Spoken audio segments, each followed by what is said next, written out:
Bonjour à tous, ravi de vous retrouver dans cette nouvelle vidéo. Et oui, on continue les surprises avec mes deux amis, mes deux frères de la 7e. Salut Thomas. Salut Gilles. Salut Alex. Salut Gilles, salut Thomas. Ouais, saluez-vous quand même. On salue pas. On se connaît pas trop. On vit bientôt tous ensemble. Bon, aujourd'hui, on va vous parler d'un sujet qu'on connaît bien, la 7e. Vous vous en doutez, on va vous parler de cinéma. Ah oui, bien. On aime bien. Ah, on n'en parle pas beaucoup, mais on aime bien. On n'en parle jamais. Sur la chaîne, Jamais. ça va être une toute petite minorité de vidéos. Vraiment, le Vraiment, quart des sorties qu'on fait. Le quart des sorties qu'on fait, mais là justement, on va parler des films qui sont sortis au cinéma. Oh là là. T'as vu En 2022. Il est bon en transition. En 2022. Ah oui, ouais, c'est bien, hein. Ouais. C'est bien, hein. Oh On dirait un fondu enchaîné. Voilà. Référence au monteur. Blague de monteur. Blague de monteur. Donc oui, on va vous parler des films que l'on a vus au cinéma cette année. Et on a sélectionné tous les trois thèmes. Ouais. Enfin, plutôt trois films qui nous ont entraînés, si je puis dire, inspiré Ouais, une réflexion. Qui veut commencer? Peu importe. Je commence. Allez, vas-y. J'ouvre le bal. Qu'est-ce que t'as regardé Donc cette année, alors bon, j'ai vu plein de films, mais moi de base, je suis un amateur de films de super-héros. C'est pas les films que je préfère, mais j'aime bien aller voir les films, que ce soit du MCU ou de ceux du DCU. Cette année, j'ai été voir MCU, DCU peut-être Marvel Cinematic Universe. Ça, c'est les films de Marvel, Ouais. de Disney. Et DCU, c'est les DC Comics, Cinematic Universe. Donc là, c'est Batman, Superman, pour faire très simple. Donc cette année, j'ai été voir plusieurs films de super-héros. Il y en a un qui m'a marqué par sa médiocrité. Mais du coup, bon, je vais un peu le fracasser, mais en même temps, C'est gentil. tout le monde est à peu près d'accord, vu les notes qu'ils lui ont mis. C'est Morbius, réalisé par Daniel Espinosa. Donc voilà, c'est un film des studios Marvel. Je l'ai trouvé vraiment catastrophique, vraiment pas bon du tout pour plein de raisons. Mais au-delà de dire un film est nul, parce qu'en soi, ça sert à rien de dire un film est nul, mais c'est plutôt de se poser des questions dessus. Et pourquoi en fait les films de super-héros, dans la mouvance actuelle, de ce que je vois et de ce qui ressent dans les retours du public, sont de plus en plus mauvais, et notamment bourrés d'un fanservice vraiment ignoble à chaque fois. Une vache à lait, quoi. C'est ce que, En gros, voilà, ils ils tirent des histoires dans tous les sens. Alors l'avantage, c'est que les comics sont des repères à histoire formidables. Il y a tellement de comics qui ont été créés depuis des années, mais on a l'impression de tourner en rond et que tous les films se ressemblent de plus en plus. Et donc du coup là, c'est un peu ça que je voulais partager avec vous, votre ressenti sur les films de super-héros qui ont tendance à tomber dans une certaine médiocrité. D'un certain côté, c'est un peu le cas parce que c'est vrai qu'à chaque fois, les films qui sont présentés comme les blockbusters ou quoi, c'est souvent des films de super-héros. Enfin, à chaque fois qu'on parle d'un film à gros budget, il y a une bonne chance que ce soit un film de super-héros. Oui, c'est vrai. Et ça inonde tellement le marché des films que Ouais. au final tu te sens, je sais pas comment bien l'expliquer, mais c'est vrai que tu as toujours l'impression que c'est plus ou moins la même histoire. Après c'est un sentiment propre à chaque spectateur, je pense aussi. Je partage un peu ton ressenti sur le fait que c'est toujours la même histoire. Je saurais pas comment mieux l'expliquer que ça. Peut-être que c'est un petit peu le principe, tu sais, parce que tu dis que c'est inspiré par les comics. Des En adaptations. clair, les bandes dessinées, c'est ça que je veux dire. Donc peut-être qu'à la base, le scénario, il était là. C'était fait par des scénaristes, Oui, tu oui. vois, qui étaient des cartoonistes, ouais, c'est ça que je veux dire. Ouais. Et donc, quand ils ont juste adapté ces premières versions, peut-être qu'il y avait un scénario qui tenait debout et que ça marchait bien. Et maintenant qu'ils ont voulu continuer dans l'adaptation, en s'éloignant de l'œuvre originale qui était le comics, en faisant leur propre scénario, peut-être que là, ça retient plus sur rien, quoi. Genre, en fait, moi je pense que c'est pas vraiment un problème de genre, parce qu'en soi les films de super-héros, il y en a plein qui sont bons. Et même cette année, j'ai vu par exemple The Batman de Matt Reeves, si je dis pas de bêtises, de Matt Reeves, avec le Batman avec Robert Pattinson, vous savez, celui de Twilight, voilà. Qui était très très bon. Alors c'est pas une révolution, mais c'était un bon film. On a eu Joker il y a 2019, 2020, je sais plus, il y a quelques années, on a eu le Joker aussi, qui était pas mal avec Joaquin Phoenix. Donc je pense pas que c'est un problème vraiment de genre, mais c'est peut-être plus un problème de studio, où les studios Marvel et par extension Disney se complaisent dans une certaine facilité, c'est-à-dire sortir des films à tout prix, quitte à en faire des séries. On voit, il y a beaucoup de séries sur Disney Plus aussi. En fait, c'est vraiment de la consommation et ça devient compliqué. Bah oui, c'est le point que je souhaitais aborder. Et j'ai rejoint Alex sur le fait que c'est toujours la même chose. Le problème, c'est que c'est une vache à lait. C'est-à-dire que, tu te rappelles, quand on était au lycée, au collège ou au lycée, on allait au cinéma, il y avait toujours un comics, on allait tous les voir. Déjà, ça m'a gonflé. Mais le problème, c'est que y a une recette qui marche et ils vont inonder le marché de comics et de Marvel. C'est bon, tu en as vu. Alors, soit tu es fan, soit tu es fan de la série, et là, bon, ça se comprend. Mais pour le public lambda, monsieur tout le monde qui va au cinéma, voir un peu des comédies, voir un peu des films d'auteur, voir un peu des films graves, des films d'action et tout, à un moment donné, les Marvel, t'en as tout le temps. Mais les gens vont les voir, donc c'est que ça lasse pas tant que ça. C'est plutôt... en fait, les gens vont les voir, mais les retours sont pas si positifs que ça. Ils donnent ce qu'ils ont envie aux gens. Aujourd'hui, les gros studios sont régis par des producteurs qui ne se basent que sur l'opinion publique. Ils vont voir sur Twitter, sur les réseaux sociaux. Ils veulent voir ce qui marche pas. Ce qui plaît pas, et du coup, ils font en fonction. Sauf que nous, le public, on a beau aimer des films, on n'est pas des scénaristes, ça se saurait. Et du coup, ils font des films pour le public, pour les gens qui sont fans de comics ou qui sont fans en général de l'univers Marvel ou DC. Ils écoutent trop le public, et du coup, ils font des œuvres et ils brident leurs auteurs, ils brident leurs réalisateurs et leurs scénaristes pour faire un truc très cadré, très, justement, comme vous disiez, qui ressemble à tout. Il faut se méfier, parce que le public, s'il a pas...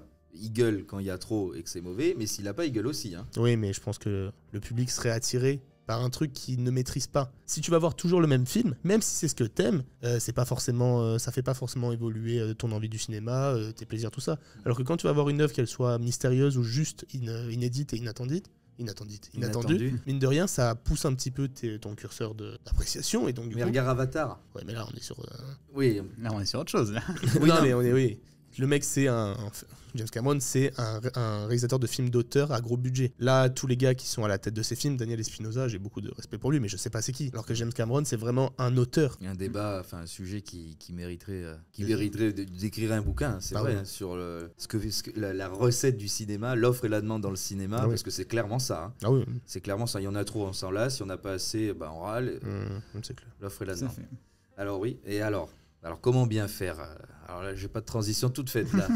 Alors là, c'est le moment où on va sortir les rames. Là. Voilà, c'est là où je rame. Non, alors, mais si tu veux, je peux prendre la main. Ah bah oui, toi, ton sujet, c'est l'hommage au cinéma, comment bien faire. Voilà, alors, du coup, tu l'as donné directement. Ah ouais. Mais pour partir un petit peu du film de base sur lequel s'est construite cette question, c'était Le Petit Nicolas. Qu'est-ce qu'on attend pour être heureux? Qui est en fait un film d'animation dans un film d'animation. Je saurais pas comment mieux vous le décrire que ça. Une mise en abîme. Putain, c'est formidable.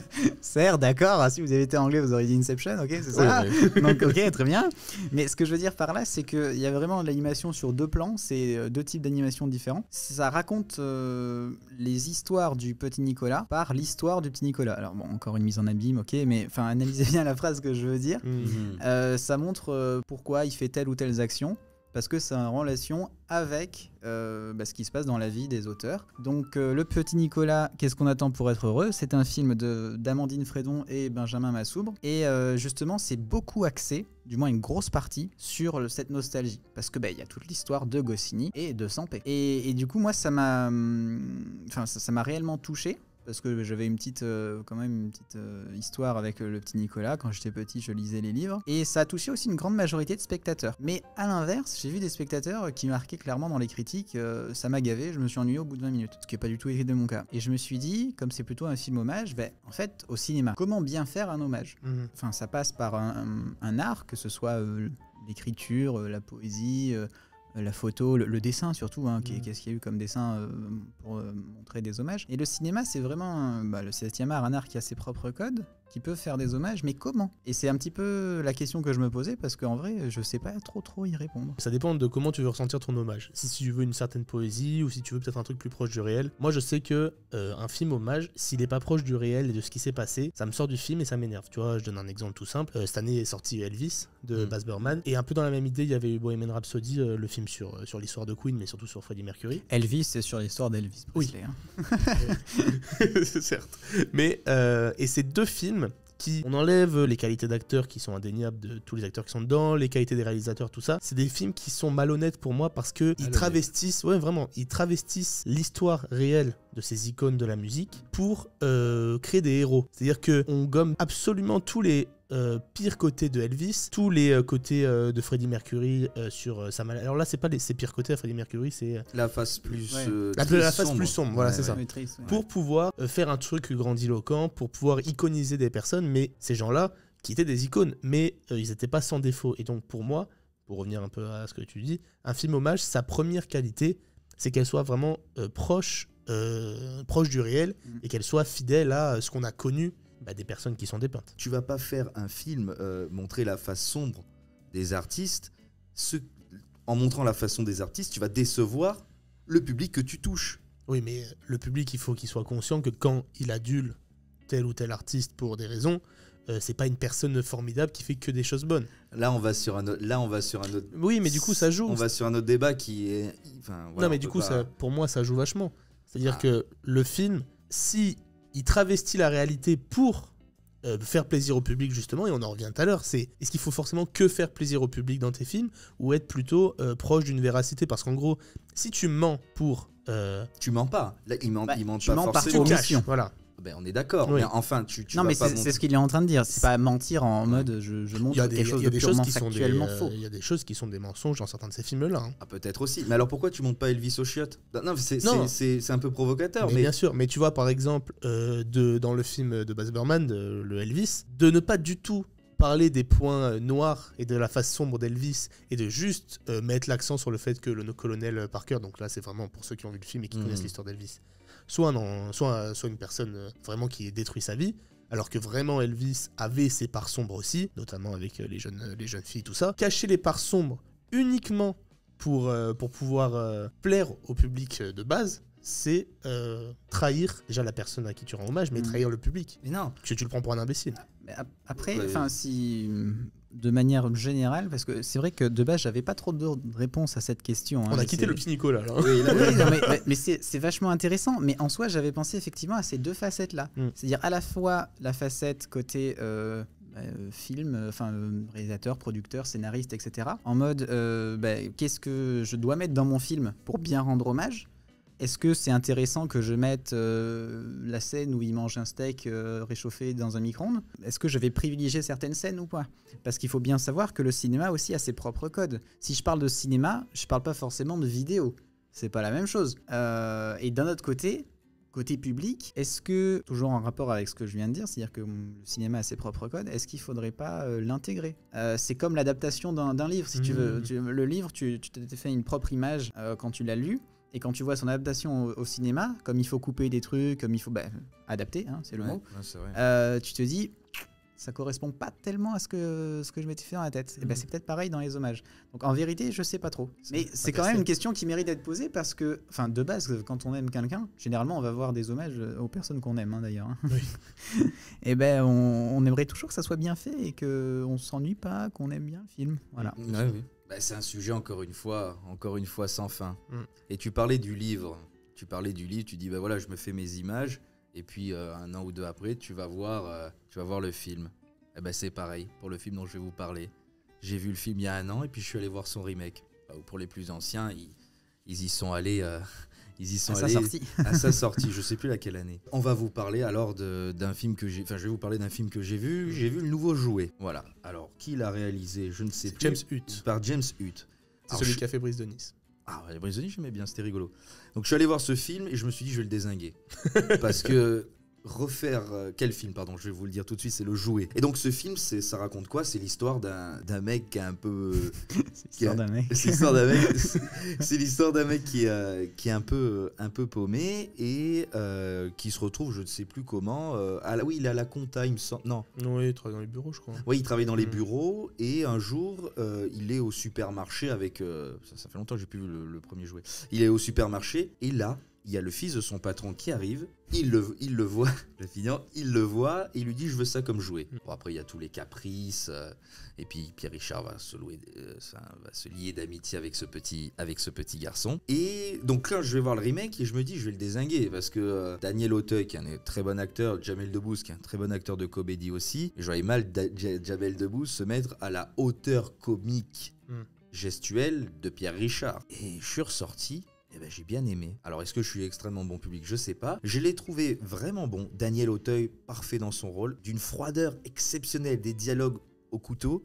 Et Jamel Debbouze, dans la modernité, dans le comique, dans un comique de mots, de gestes. J'ai trouvé très bon Jamel Debbouze. Et je me suis dit, écoute, ce remake, il est pas très mal, sauf pour un point. Pour moi, c'est trop violent. Dans la manière de parler, Le Jouet, c'est un film qu'on pouvait montrer aux enfants, celui-là aussi. Mais ça reflète la société. L'évolution de la société, la manière dont les personnages se parlent. Il y a une scène d'embrouille entre...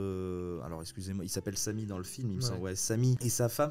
J'ai pas tant aimé que ça. Cet aspects. Ouais, quelques points de société, enfin quelques dialogues qui rendent le film pour moi très bien, mais qui l'entachent un peu. D'où ma question après cette longue introduction. Les remakes sont-ils forcément toujours mauvais? En fait, pourquoi il y a un remake de base? L'argent. L'argent? Ah bah oui, tu fais un remake d'une franchise qui a... Pour moi, ouais, d'un film il y a ça. D'un film qui a fonctionné, C'est pas faux. ça va faire de l'argent. Ouais. Et il y a l'évolution, comme tu disais, de la société, c'est-à-dire peut-être l'adaptation des anciens codes à un nouveau. Enfin, je te prends l'exemple tout bête, mais l'apparition d'un téléphone portable, peut-être que ça peut tout changer. Tu vois, qu'est-ce que j'en sais?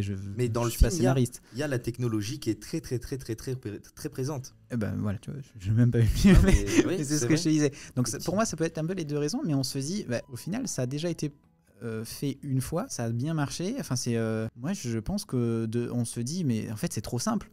C'est trop facile. Il s'embête même pas. Il prend juste le matériau de base de quelque chose qui a très bien marché et puis il essaye de recopier ça. En fait, moi, je pense qu'il y a peut-être ça a priori quand tu vas voir un remake. Et c'est peut-être pour ça que on a le présupposé que ça va être pas bien. Oui, en fait, je pense que les meilleurs remakes sont ceux qui s'absouent complètement des codes du film original. Ah, oui. C'est-à-dire que les meilleurs remakes sont ceux qui créent leur propre manière d'amener l'histoire. Tu penses au Joker? Non, on peut... Après, ouais, le problème c'est que là, c'est un travail d'adaptation d'une œuvre. C'est-à-dire qu'il y a le personnage du Joker, et du coup, il y a il y a une adaptation. Mais tu vois, donc c'est pas un film qui est sorti cette année, mais c'est la nouvelle trilogie La Planète des Singes. Donc les 5 premiers films de La Planète des Singes sont vraiment des films cultes avec Charlton Heston.